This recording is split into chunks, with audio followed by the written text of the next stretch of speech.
Olá, meus amores, como é que vocês estão? Espero que vocês estejam super bem. Vamos lá? Aconteceu hoje, viu? Domingão, fizemos uma reunião com uma cliente, né? Essa cliente, professora da rede municipal da cidade onde ela mora. Infelizmente, tá sofrendo um PAD, processo administrativo disciplinar, né? Ela contratou um advogado para fazer a defesa dela, contratou um advogado posteriormente para ajuizar uma ação, né? E, infelizmente, ela teve ali uma experiência ruim em relação às pessoas às quais ela contratou. Motivo.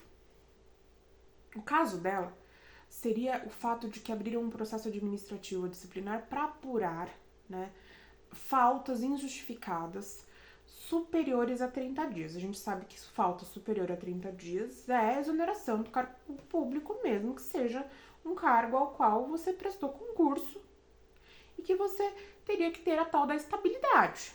Não é isso? Pois bem, a minha cliente, ela mostrou para mim robustas provas aos quais poderia certamente nortear a defesa dela. Por quê?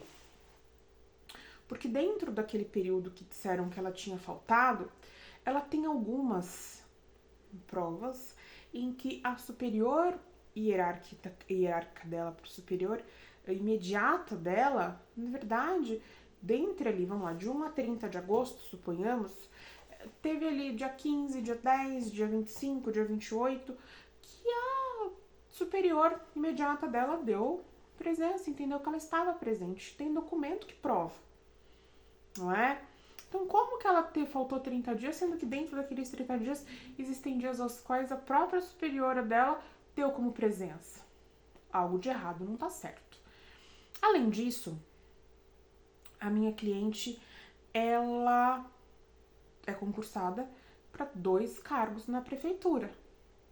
O processo administrativo disciplinar, quando foi aberto para apurar a conduta em um dos concursos que ela prestou, mas estava exonerando ela dos 2. Ou seja, bis in idem na punição? Eu erro num cargo e sou exonerada dos 2? Como que é isso? Além destes 2 pontos aqui que a gente está conversando, ela teve, infelizmente, uma má experiência na contratação do causídico, ou seja, do advogado. Por quê? O advogado, quando ele observou tal situação, ele entendeu que realmente havia uma abusividade, havia ferido ali o direito da cliente, porém, ele ajuizou uma ação em um órgão que não é competente. Ajuizou-se uma ação referente a direito administrativo, referente ao processo administrativo disciplinar que ainda está correndo, no JEC, no Juizado Especial Cível. Quando a gente olhou, né, o que havia acontecido, havia se dado uma sentença para ela desfavorável, e em momento posterior ele entrou com recurso em virtude da negativa na sentença do juiz de primeiro grau, e aí, quando a gente olhou a resposta do recurso, eureka!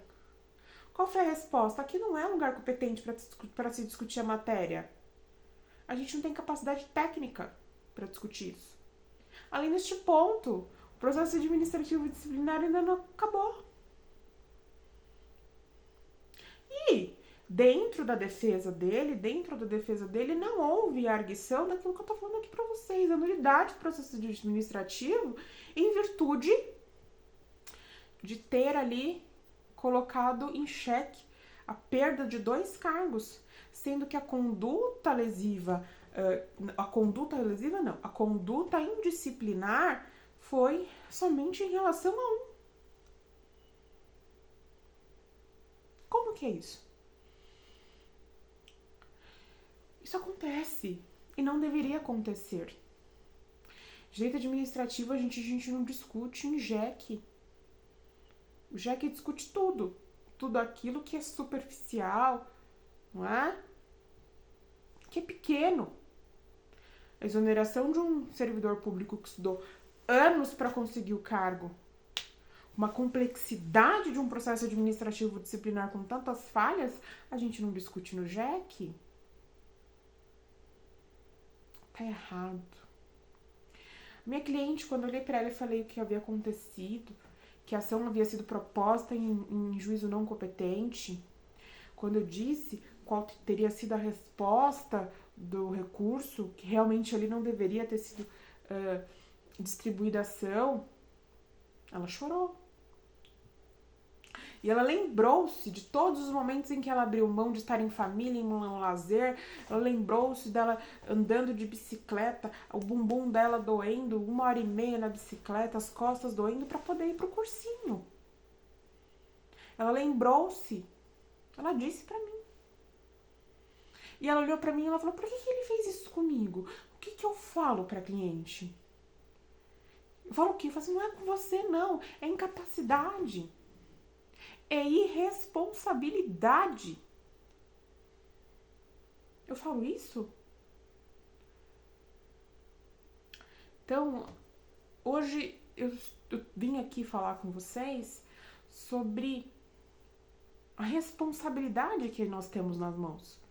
A responsabilidade de ter ali, né, anos de uma história de vida sendo defendido de forma totalmente errada. Como que eu defendo num JEC, meu Deus do céu, a exoneração de uma servidora pública? Como que eu não vejo essas falhas num processo administrativo disciplinar? Como que eu não vejo que foram documentos retirados do processo administrativo disciplinar e eu não junto essa prova? Como que eu não discuto isso? Como? Então, a gente tem que ter cuidado, a gente tem que ter amor, a gente tem que ter zelo, a gente tem que ter empatia. Não é só mais um cliente. É uma nova história, é um direito, é uma vida. E aqui a gente teve muita renúncia para essa moça ser servidora pública. A gente teve muita renúncia para essa servidora conseguir o que ela conseguiu. Ser professora municipal da cidade onde ela mora. É um direito que ela está prestes a perder, que não é só um cargo, é uma história de renúncia.